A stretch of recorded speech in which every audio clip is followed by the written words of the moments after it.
तुम्हारी ही जिले का एक लड़का आईएएस कंप्लीट कर गया। आदमी से कोई ईर्ष्या द्वेष तो कम से कम चींटी को तो चीनी बांटो।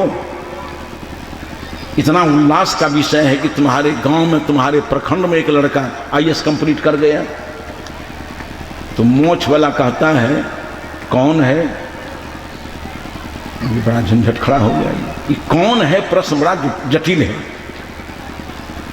हम कहा कोई आदमी हो सकता है आईएएस, घोड़ा बैल बटेर तो होगा नहीं। उस मोछ वाले ने कहा कि कौन है? अब तो हम बेवकूफ बन गए। लेकिन खग जाने खग ही की भाषा, वो अखबार वाला उसकी भाषा को समझ लिया। कहा कोई बैकवर्ड में है। तो हम समझे कि ओ दिमाग में बैकवर्ड फॉरवर्ड है। उसने कहा कोई बैकवर्ड का लड़का है। तो मोछ वाला कहता है नहीं, ये समाचार गलत। उसके दिमाग में खरोंच मार गई ये बात कि बैकवर्ड के लड़के को तो भैंस की पीठ पर रहना चाहिए, कुदाल के बेंट पर रहना चाहिए, खुरपी कचिया के बेंट पर रहना चाहिए। ये बैकवर्ड का लड़का आईएएस की कुर्सी पर कैसे चला गया? इतना प्रदूषित उसका दिमाग है। वो अखबार वाले ने कहा कि एकदम अखबार में निकला है गांव घर माता पिता का नाम पूरा नक्शा। तो वो मोछ वाला कहता है कि नहीं, ये समाचार ही गलत छप गया है। आईएएस कैसे हो जाएगा बैकवर्ड का लड़का? तब हमको रहा नहीं। हमने कहा अच्छा श्रीमान जी, कोई बैकवर्ड का लड़का आईएएस कंप्लीट किया, तुमको मिर्गी काहे के लिए आ गई? कितना उसका दिमाग प्रदूषित है। इस प्रदूषित दिल दिमाग से कभी भी समाज का सर्वांगीण विकास हो सकता है क्या? समाज का सर्वांगीण विकास कभी नहीं हो सकता है, क्योंकि उसका चिंतन इतना दग्ध है जातीय संकीर्णता में। ये जातीय संकीर्णता, सांप्रदायिक कटुता। आज राम रहीम लेकर के झगड़ा कम नहीं है। हमारे कॉलेज के बगल में एक ठाकुरबाड़ी, राम रहीम की बात छोड़ दो, राम और कृष्ण की बात करो ना। बिल्कुल ये हमारे महाविद्यालय की दीवार है, बीच में गली है, ये ठाकुरबाड़ी है। राम जानकर ठाकुरबाड़ी बहुत पुरानी, बहुत आकर्षक। वहाँ का सावन महीना वाला झूला का कार्यक्रम होता रहता है। बड़े अच्छे अच्छे गायक आते हैं। अयोध्या से, वृंदावन से लौट करके आते हैं फतुहा में वहाँ की झूला झांकी देखने के लिए लोग। 10 बजे रात तक तो बहुत भीड़ भड़ाका रहता है वहाँ। 10 बजे के बाद शास्त्रीय संगीत के मर्मज्ञ लोग वहाँ जाते हैं। तब हमारे पास लोग आता है, कुछ हमारे विद्यार्थी भी वहाँ थे।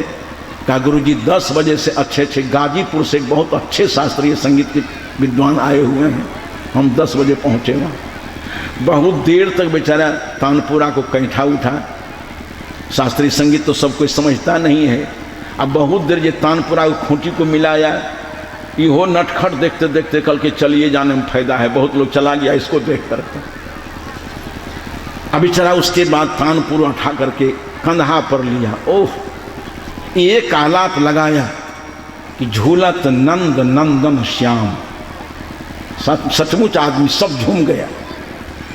और जैसे कहा नंद नंदन श्याम, तो श्रृंगारी बाबा बैठे हुए थे वहां, जो भगवान का श्रृंगार करते हैं।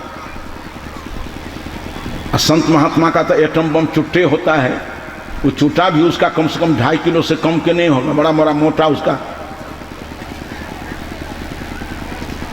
चूटा लेकर के श्रृंगारी बाबा गवैया एक सिर पर खड़े हो गए। बंद करो, क्या कर रहे हो? गवैया बेचारा ऊपर देखा, कहीं चूटा गिर गया तो यहीं वृंदावन बिहारी लाल की जय होने वाला बेचारा तानपुरा उधर गया। कहा कि क्या हो गया? हमने कहा कि श्रृंगारी बाबा क्या खरमंडल कर दिए, तो पूरी बाधा पैदा करके। चुप रहिए, आप लोग पढ़े लिखे होकर कि क्या करवा रहे हैं? हमने कहा हो श्रृंगारी बाबा, हम संगीत सुनने आए हैं, हम कबीरपंथी हैं, तोरा घर के झंझट को हम जाने नहीं, चक्की भाग गए। तो उसका नाम क्यों लिया? तो हमारा एक विद्यार्थी था, हम के बिलट झा, क्या हो गया? तो राम दरबार में है झूलत नंद नंदन श्याम जो कहा, सो पुजारी जी को मिर्गी आ गई। अब पुजारी कहता है उसका नाम क्यों लिया? हम किसका नाम, किसका नाम, उसका नाम क्यों लिया? हम के हो पुजारी जी, हम नहीं जानते हैं कि राम के मानने वाले को कृष्ण भैंसुर होता है। ये नहीं कहे नंदन, नंदन का नाम थे, उसका नाम क्यों लिया, किसका नाम? अरे उसी का। अब बताइए, राम वाले को कृष्ण से इतनी नफरत है? उधर एक राम वाला बेचारा कृष्ण, तुलसीदास जी घूमते घूमते वृंदावन चला गया। अब मंदिर मंदिर में घूमते हैं तुलसीदास जी, बड़े स्थूल दिमाग के रहे होंगे लोग, वो एकांगी श्रद्धा रही होगी उनकी। सभी मंदिर का पर्यवेक्षण करके लौट आए, लेकिन कहीं नमस्कार नहीं किए। किसी ने कहा कि प्रणाम नहीं किए, नमस्कार दंडवत नहीं किए, कहीं कि हमारा वाला नहीं है। कहा आपका वाला कौन है? तो तुलसी माथा तब नबे जब धनुष बाण लिए हाथ। मुरली बड़ा हमारा नहीं होगा, धनुष बाण हमारा वाला होगा। हम कहा कहीं हजरत मोहम्मद धनुष बाण ले लिया तब तो आप झंझट में पड़ जाओगे। ये है सांप्रदायिक कटुता। राम वाले को रहीम नहीं जचता है, रहीम वाले को राम नहीं जचता है, वेद वाले को कुरान अच्छी नहीं लगती, अच्छे लगते हैं, कुरान वाले को वेद अच्छे नहीं। ये सांप्रदायिक संकीर्णता है लोगों के पास। तो मैंने कहा जातीय कटुता, सांप्रदायिक संकीर्णता, अस्वार्थ परतापूर्ण राजनीति जो देश की आज स्थिति है, स्वार्थ परतापूर्ण राजनीति और मन इंद्रियों के परिवेश में निरंतर चक्कर काटते रहने वाली वैश्विक प्रवृत्ति ने मानव मस्तिष्क को एकदम प्रदूषित कर दिया। अगर वातावरण में प्रदूषण नहीं चाहते हैं तो सबसे पहले भाई बहन अपने मस्तिष्क के प्रदूषण को निकाल दो। आपका मस्तिष्क प्रदूषण मुक्त हो। आज हवा प्रदूषित हो गई है कि 100 आदमी जहां गुटखा गुराखू खा करके सांस ले तो क्या दशा होगी वहां की हवा की। अभी अभी दीपावली गुजर गई। दीपावली है रावणवाद पर रामवाद की विजय का त्योहार। दशहरा है, दशहरा है रावणवाद पर रामवाद की विजय का त्योहार। दीपावली क्या है? कई कारण उसके हैं। जब रावणवाद पर रामवाद ने विजय पाई, राम जी लौट करके अपने दलबल के साथ अयोध्या आए तो दीपमालाएं सजा करके लोगों ने राम का अभिनंदन किया था। और भी कई कारण हैं, कुछ भौगोलिक कारण भी हैं,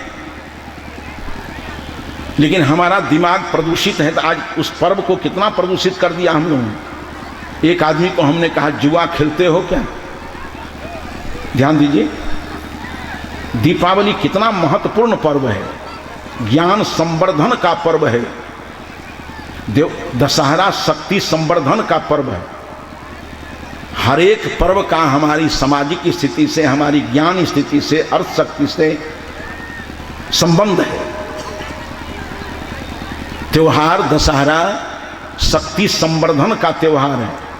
देखते हो जब दशहरा निकट आने लगता है ना, तो पहलवान लोग दंड कसरत बढ़ाता है कि नहीं? अब तो पहलवान लोग नहीं है। दशहरा जब निकट में आवे तो पहलवान लोग दंड कसरत शुरू करता, दूध की मात्रा बढ़ाता था, दाव पेच को पिजाने लगता था। इसलिए दशहरा में बल का प्रदर्शन करना है। विजयदशमी के दिन व्यापारी लोग चलते थे व्यापार के लिए, राजा लोग चलते थे कहीं चढ़ाई कुछ इधर उधर करने के लिए, यति लोग घूमने निकलते थे। और दीपावली ज्ञान संवर्धन का पर्व है। इन हमारा दिमाग प्रदूषित है तो दीपावली का क्या अर्थ लिया? हमने पूछा जुआ खेलते हो क्या तुम? कर जी ने जुआ खेलना अच्छा नहीं। वही दीपावली के दिन 2-4 हाथ चलाते हैं।